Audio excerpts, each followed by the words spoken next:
Normal follicle, immature follicle আপনারা দেখলেই বুঝতে পারবেন যে এটা ইম্যাচিউর ফলিকুল, ঠিক আছে। আবার যেগুলো আপনার ফলিকুলার সিস্ট, ওগুলো দেখলে বোঝা যাবে যে এগুলো ফলিকুলার সিস্ট। এটা প্র্যাকটিসের ব্যাপার।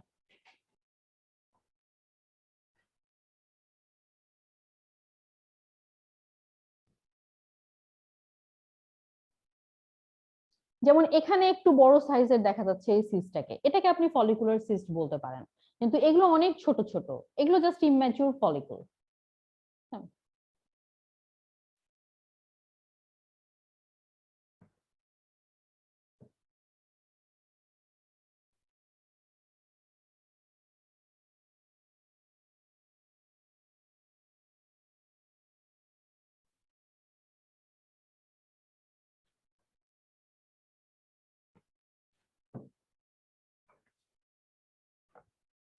আচ্ছা, তাহলে প্যাথোলজিক্যাল সিস্ট গুলোকে আমরা কি বলতেছি? এটাকে আমরা বলছি ওভারিয়ান সিস্ট, ঠিক আছে। যখন কোনো পেশেন্টের রিপোর্টের কমেন্টে দেখবেন যে লেখা আছে রাইট ওভারিয়ান সিস্ট বা লেফট ওভারিয়ান সিস্ট, তাহলে ওভারিয়ান সিস্ট যেহেতু কথাটা লেখা আছে, আপনাকে বুঝে নিতে হবে যে ওটা কিন্তু প্যাথোলজিক্যাল সিস্টের কথাই বলছে। কিন্তু যদি কমেন্টে এরকম লেখা থাকে যে রাইট ওভারিয়ান ফলিকুলার সিস্ট, বা হয়তো কমেন্টে নাই কিন্তু আপনি ডেসক্রিপশনে, ওভারি ডেসক্রিপশনে পেলেন যে ওখানে লেখা আছে যে এই follicular cyst present in the right ovary, এই কথাটা লেখা আছে, তাহলে নামেই এখানে কিন্তু বলে দিচ্ছে যে এটা হলো ফলিকুলার সিস্ট, তার মানে ওটা ফিজিওলজিক্যাল সিস্ট, ঠিক আছে। এই যে ওভারিয়ান সিস্ট গুলো আছে, এগুলোকে আমরা আবার অ্যাকর্ডিং টু অ্যাপিয়ারেন্স দুইটা ভাগে ভাগ করব। তাহলে সব সিস্টকেই আমরা দুইটা ভাগে ভাগ করি অ্যাকর্ডিং টু অ্যাপিয়ারেন্স, সিম্পল আর কমপ্লেক্স, ঠিক আছে। তাহলে এটাকেও আমরা ব্রড হেডিং এ প্রথমে সিম্পল এবং কমপ্লেক্স হিসেবে ভাগ করব।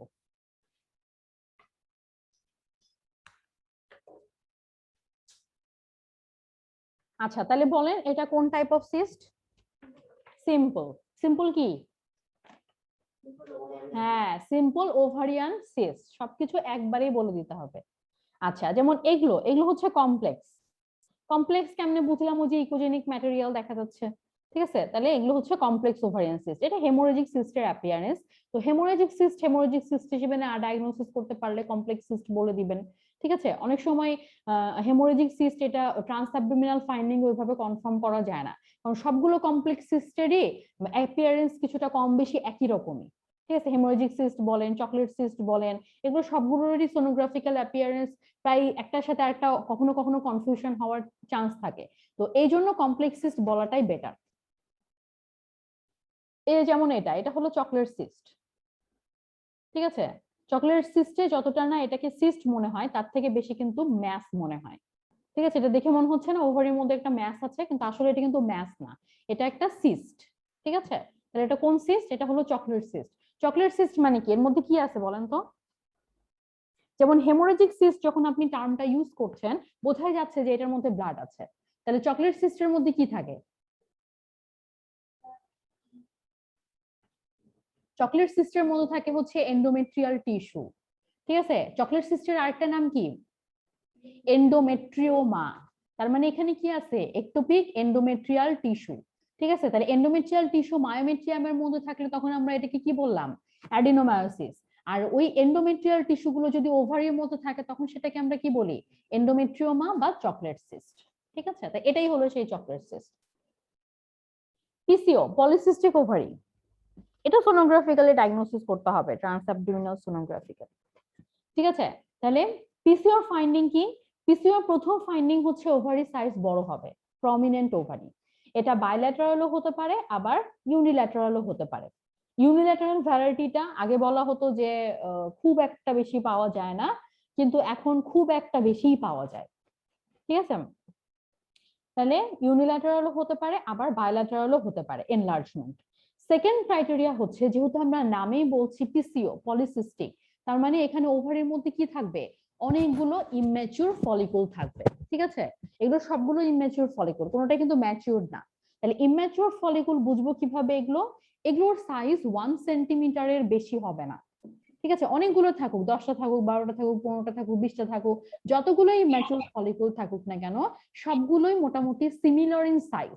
সিমিলার ইন সাইজ মানে হচ্ছে কোনোটাই 1 সেন্টিমিটারের বেশি না, 1 সেন্টিমিটারের থেকে ছোট ছোট অনেকগুলো ইম্যাচিউর ফলিকুল এখানে থাকবে, ঠিক আছে।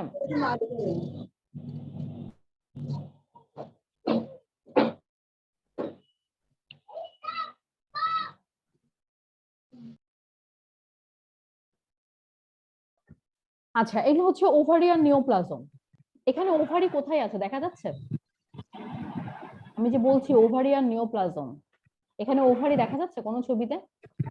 না। কেন দেখা যাচ্ছে না? সিস্টিক যে অ্যাপিয়ারেন্স ওভারিয়ান নিওপ্লাজমের, এই সিস্টের সাইজটা এতই বড় যে এখানে কিন্তু কোনো ওভারিয়ান টিস্যু দেখা যাচ্ছে না, শুধু কি দেখা যাচ্ছে? সিস্টটাই দেখা যাচ্ছে। ঠিক আছে, তো ওভারিয়ান নিওপ্লাজমের অ্যাপিয়ারেন্সটাই এরকম যে এখানে সিস্টের সাইজটা হবে অনেক বড়। ঠিক আছে, 8-10 সেন্টিমিটার বা আরো যত বড় হতে পারে, 15-20 সেন্টিমিটার, 30 সেন্টিমিটার, 40-50 সেন্টিমিটার, অনেক যত বড় হতে পারে। ঠিক আছে, আর কি থাকবে? সেপটেশন। এই যে দেখেন এটার মধ্যে সেপটেশন আছে, দেখছেন প্রত্যেকটাতে কিন্তু সেপটেশন আছে। হ্যাঁ, একটা সেপটেশন থাকতে পারে অথবা একাধিক সেপটেশনও থাকতে পারে। তাহলে সেপটেশন যদি থাকে তাহলে আমি বলতে পারি না যে এটা একটা মাল্টিলোকিউলার সিস্ট? ঠিক আছে, তাহলে ওভারিয়ান নিওপ্লাজম হচ্ছে একটা multilocular cyst, huge cyst, multilocular in appearance.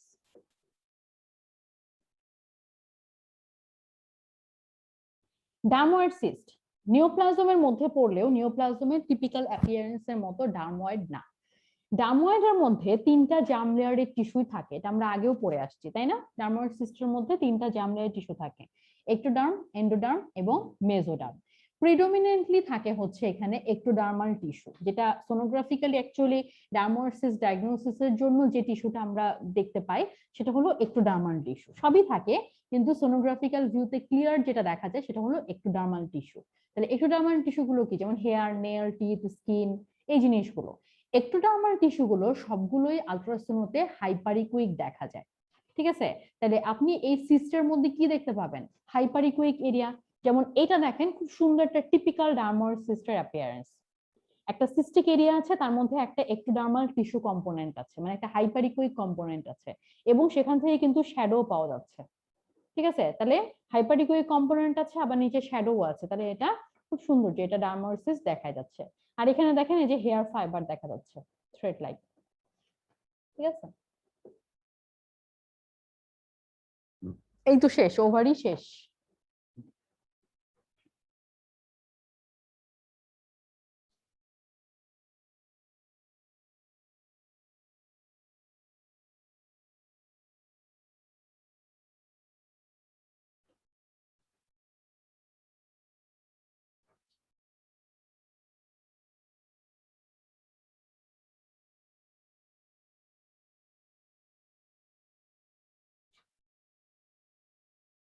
আচ্ছা, ওভারের একটা ইয়ে আমি একটু দেখাই দিই। আসলে ওভারে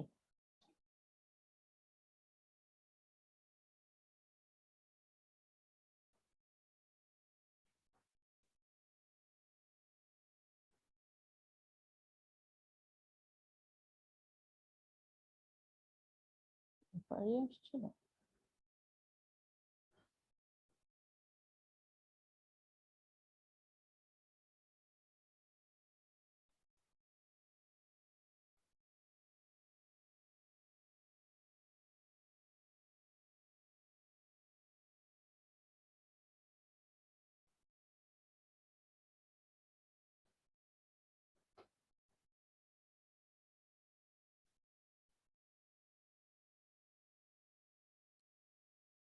আচ্ছা, সোনোগ্রাফিক্যাল অ্যাপিয়ারেন্সটা আমি একটু দেখাই দিই। ভিতরে যা পড়ানো তা পড়াই দিছি। এই যে দেখেন এগুলো হচ্ছে এক একটা ওভারি। ঠিক আছে, এটা স্যাজেটাল ভিউ। স্যাজেটাল ভিউতে একটা ওভারি একবারে আসবে, রাইটের দিকে দিলে রাইট ওভারি আসবে, লেফটের দিকে দিলে লেফট ওভারি আসবে। দুইটা একসঙ্গে কখনোই দেখা যাবে না। তাহলে এটার মধ্যে দেখছেন অনেকগুলো ছোট ছোট কালো কালো এরিয়া দেখা যাচ্ছে, এগুলোই হচ্ছে ইম্যাচিউর ওভারিয়ান ফলিকল। আর যখন আপনি ট্রান্সভার্স দিবেন, যদি টিপিক্যালি তাদের নর্মাল লোকেশনে থাকে, এই যে মাঝখানে ইউট্রাস আর এই যে দুই পাশে দুইটা ওভারি আছে, দেখছেন এই যে ছোট ছোট কালো কালো ফলিকল দেখা যাচ্ছে, তাহলে এটা হলো একটা ফলিকল, এটা হলো একটা ফলিকল। তাহলে এটা একটা ওভারি, এটা একটা ওভারি। তাহলে যেটা রাইটের দিকে থাকবে সেটা রাইট ওভারি, যেটা লেফটের দিকে থাকবে সেটা লেফট ওভারি। ঠিক আছে, তাহলে ট্রান্সভার্সলি আপনি হয়তো দুই পাশে দুইটা ওভারি দুইটা একসঙ্গে দেখতে পেতে পারেন। তাহলে বা না দেখা গেলেও রাইটের দিকে যেটা সেটা রাইট, আর লেফটের দিকে যেটা সেটা লেফট, মানে আলাদা আলাদা ভাবে দেখা গেল। আর স্যাজিটালি কি হবে? স্যাজিটালি একটা দেখা যাবে, একটা মানে কি, যে আপনি রাইটের দিকে যদি স্যাজিটালি প্রপ দেন তাহলে রাইট ওভারিটা আসবে, আর যদি লেফটের দিকে স্যাজিটালি প্রপ দেন তাহলে লেফট ওভারিটা আসবে। ঠিক আছে, আলাদা আলাদা ভাবে আসবে।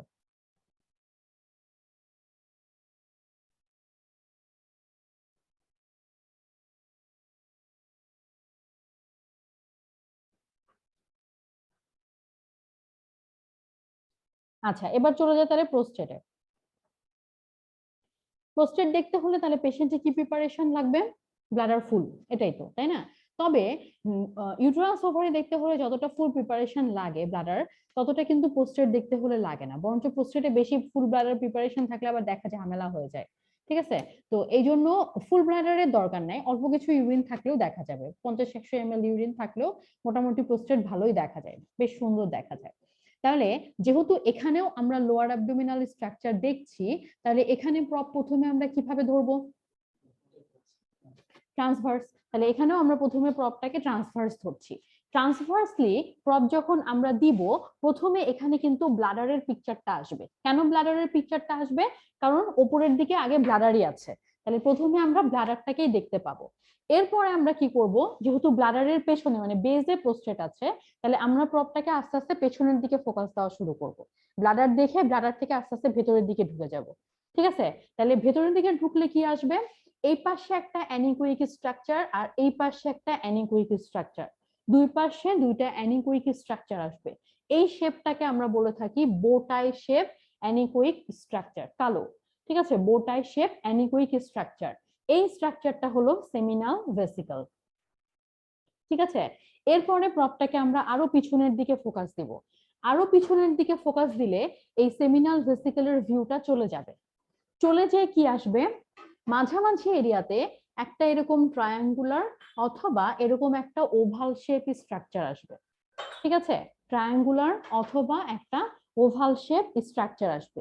এর ইকোজেনিসিটি হচ্ছে হাইপো ইকোইক। এই হাইপো ইকোইক ট্রায়াঙ্গুলার বা ওভাল শেপ স্ট্রাকচারটা হলো প্রোস্টেট।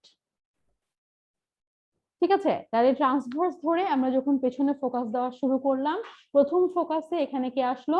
সেমিনাল ভেসিকল, কেমন দেখতে? Bow tie shape anechoic. এরপরে প্রপটাকে যখন আরো পেছনের দিকে ফোকাস দেওয়া শুরু করলাম, তখন কি আসলো? প্রোস্টেট, দেখতে কেমন? ট্রায়াঙ্গুলার অথবা ওভাল শেপ হাইপো ইকোয়িক। ঠিক আছে, এইটা তাহলে এইটা হলো প্রোস্টেটের ট্রান্সভার্স ভিউ। এরপরে আমরা প্রপটাকে স্যাজিটাল করব। স্যাজিটাল করলে তাহলে এই হলো ইউরিনারি ব্লাডার। তাহলে ব্লাডারের বেসটা কোথায় আছে? এখানে আছে। আমরা বলছিলাম না যে ব্লাডারের বেসটা এক সাইডে সরে আসে? এই ব্লাডারের বেজের সঙ্গে এখানে তাহলে কে থাকবে? প্রোস্টেট। ঠিক আছে, আর সামনের দিকে অনেক সময় এরকম একটা প্রজেকশন পাওয়া যায়, তাহলে এটা প্রোস্টেট আর এই প্রজেকশনটা হলো সেমিনাল ভেসিকল।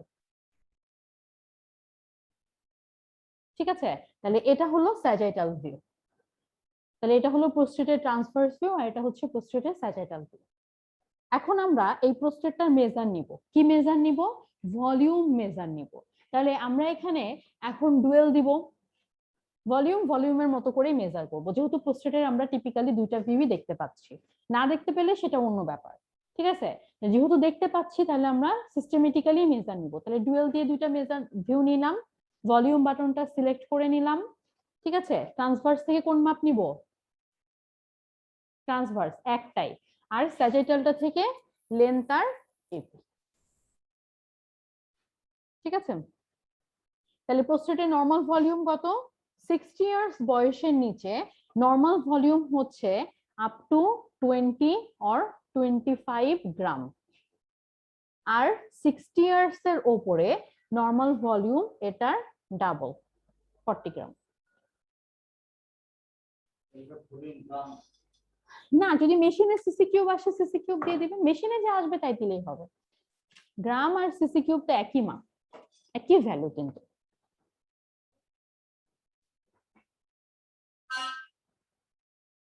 এই যে দেখেন যে প্রোস্টেটের মেজারমেন্ট নেওয়া হয়েছে, ট্রান্সভার্স থেকে একটা আর স্যাজিটাল থেকে যে লেন্থ আর এপি দুইটা 90 ডিগ্রি অ্যাঙ্গেলে দুইটা মাপ। এই মাপটা কিন্তু একটা আরটার সাথে 90 ডিগ্রি হতে হবে, এটা মাথায় রাখেন সব জায়গাতেই যেখানে যেখানে মেজার করতেছেন। এই যে নরমাল ভলিউমটা আছে এর থেকে যদি প্রোস্টেটের ভলিউম বেশি হয়, এই কন্ডিশনটাকে আমরা বলে থাকি এনলার্জ প্রোস্টেট। ঠিক আছে, এনলার্জ প্রোস্টেট সাধারণত আমরা কি কারণে পাই? এনলার্জ প্রোস্টেটের সব থেকে কমন কজ হচ্ছে দুইটা, একটা হলো বিপিএইচ আর একটা হচ্ছে কার্সিনোমা প্রোস্টেট। ঠিক আছে, সোনোগ্রাফিক্যালি বিশেষ করে ট্রান্সঅ্যাবডোমিনাল সোনোগ্রাফিক্যালি আমরা এনলার্জ প্রোস্টেট যখন পেয়ে থাকি তখন ডায়াগনোসিসটা এনলার্জ প্রোস্টেটই লিখি। ঠিক আছে, এটা বিপিএইচ এর কারণে নাকি কার্সিনোমার কারণে এটা কিন্তু আমরা স্পেসিফাই করতে পারি না। যেহেতু পারি না বা অনেক সময় পারাও যায়, কিছু কিছু ফাইন্ডিং পেলেও আপনি হয়তো ধারণা করে নিতে পারেন যে এটা বিপিএইচ আর এটা কার্সিনোমা হতে পারে, কিন্তু তারপরেও আমরা এখানে একদম ক্লিয়ার কাট ভাবে ওইটা লিখি না। কারণ কি, সোনোগ্রাফিক্যালি এই দুটার মধ্যে কিন্তু অত ক্লিন কাট ভাবে 100% আপনি কনফার্ম হতে পারবেন না যে এটা বিপিএইচ নাকি কার্সিনোমা প্রোস্টেট। এই সমস্ত ক্ষেত্রে যখন আপনি এনলার্জ প্রোস্টেট হিসেবে রিপোর্টটা দিবেন, যিনি রিপোর্টটা দেখবে তিনি অবশ্যই পেশেন্টকে সাপোর্টিভ ইনভেস্টিগেশন গুলো করতে দিবে, পিএসএ ভ্যালু দিবে, সিটিও দিতে পারে, ঠিক আছে, এই সমস্ত সাপোর্টিভ কিছু ইনভেস্টিগেশন দিবে। তো এখানে একটা স্কোপ আছে আমাদের জন্য, যে যদি বলা হয় যে সোনোগ্রাফিক্যালি আপনি ডিফারেন্সিয়েট করে দেখান যে কোন এটা বিপিএইচ নাকি কার্সিনোমা প্রোস্টেট, তাহলে এক্ষেত্রে আমরা সে পেশেন্টের কি করতে পারবো, ট্রাস্ট করতে পারবো। ট্রাস্ট করার একটা অপশন কিন্তু আমাদের আছে। যেমন গাইনোকোলজিক্যাল কোনো প্রবলেম পেলে আমরা সে পেশেন্টকে কি করতে দিই, টিভিএস করতে দিই, যে আপনি টিভিএস করেন তাহলে কনফার্ম হতে পারবেন। এরকম যদি প্রোস্টেটে কোনো প্যাথোলজি থাকে তাহলে আমরা এটাকে কনফার্ম করার জন্য পেশেন্টকে ট্রাস্ট করতে দিতে পারি, ট্রান্সরেক্টাল আল্ট্রাসাউন্ড করতে দিতে পারি। তাহলে ট্রান্সরেক্টাল আল্ট্রাসাউন্ডেই কিন্তু এটা বোঝা যাবে যে এই এনলার্জ প্রোস্টেটটা বিপিএইচ এর কারণে নাকি কার্সিনোমার কারণে। ঠিক আছে,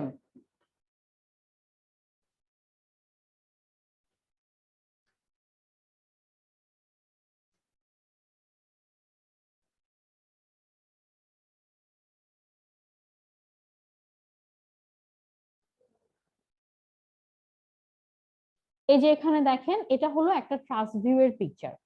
ঠিক আছে, ট্রাস্ট করে দেখাচ্ছে। তাহলে এখানে ট্রাস্ট ভিউয়ে প্রপটাকে ঢুকানো হয়েছে ট্রান্সভার্স। প্রত্যেকটা প্রবেরই তো দুইটা ইন্ডিকেটর আছে, দুই ভাবে আপনি ঢুকাতে পারবেন, ট্রান্সভার্স, স্যাজিটাল।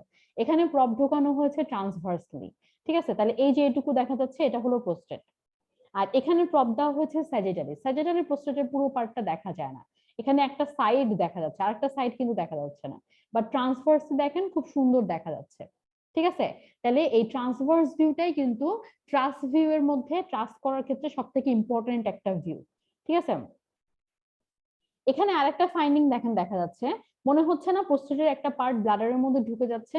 এটা বিপিএইচ এর পেশেন্টদের ক্ষেত্রে দেখা যাবে, কারণ বিপিএইচ এর পেশেন্টদের মিডিয়ান লোব এনলার্জ হয়। তাহলে মিডিয়ান লোব যখন এনলার্জ হয় তখন মিডিয়ান লোবটা এমন ভাবে এনলার্জ হয় যে যখন আপনি টিল্ট করে প্রপ টিল্ট করে দেখবেন, মানে ঘুরায় উপর নিচ করে ঘুরায় দেখবেন, তখন দেখবেন যে একটা পার্ট মনে হচ্ছে ব্লাডারের মধ্যে ঢুকে যাচ্ছে। ঠিক আছে, কার্সিনোমা হলে আবার কিন্তু এরকম পাওয়া যায় না। আচ্ছা, তাহলে বিপিএইচ এর পেশেন্টদের ক্ষেত্রে ট্রান্স অ্যাবডোমিনাল এবং ট্রাস এই দুইটার মধ্যে আমরা কিভাবে বুঝবো যে কোনটা মানে বিপিএইচ এর ফাইন্ডিংটা কি। এখানে বিপিএইচ এর একটা পেশেন্টের দেখেন এটা হলো ট্রান্স অ্যাবডোমিনাল ভিউ। ঠিক আছে, ট্রান্স অ্যাবডোমিনাল দেখছেন প্রোস্টেটটা খুব সুন্দর রেগুলার আউটলাইন দেখা যাচ্ছে, enlarge but regular in outline.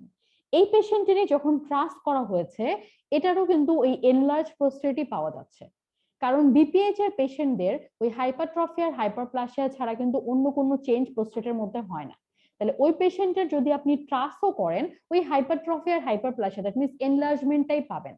বাকি ইকোজেনিসিটি বলেন, ইকো টেক্সচার বলেন, এগুলো সবগুলোই কিন্তু ওই নর্মাল প্রোস্টেটের মতোই দেখা যাবে। ঠিক আছে, তাহলে বিপিএইচ এর পেশেন্টদের ট্রাসে চেঞ্জ কি হবে, অনলি এনলার্জ প্রোস্টেট, আর কিচ্ছু না। ঠিক আছে, বাকি সব নর্মালের মতোই। তাহলে কার্সিনোমাতে কি হবে, কার্সিনোমার তাহলে এখানে দেখেন এটা হলো ট্রান্স অ্যাবডোমিনাল পিকচার আর এটা হচ্ছে ট্রাস পিকচার। ট্রান্স অ্যাবডোমিনালি দেখেছেন প্রোস্টেটের আউটলাইনটা কেমন, ইরেগুলার, প্রোস্টেটটা কেমন হেটারোজেনাস। এই পেশেন্টের যখন ট্রাস করা হয়েছে তখন দেখেন প্রোস্টেটের মধ্যে একটা হাইপোইকুইক ম্যাস দেখা যাচ্ছে। তাহলে প্রোস্টেটের মধ্যে ম্যাস আছে, এটা তো বিপিএইচ এ হবে না, কিসে হবে, কার্সিনোমা। তাহলে কনফার্ম হয়ে গেলেন আপনি যে এটা কার্সিনোমা। ঠিক আছে, আর কি হতে পারে প্যাথোলজি, এই যে ক্যালসিফিকেশন হতে পারে, এগুলো অত পাওয়া যায় না, ওরকম পাওয়া যায় না। তারপরে যে প্রোস্টেটিক সিস্ট হতে পারে।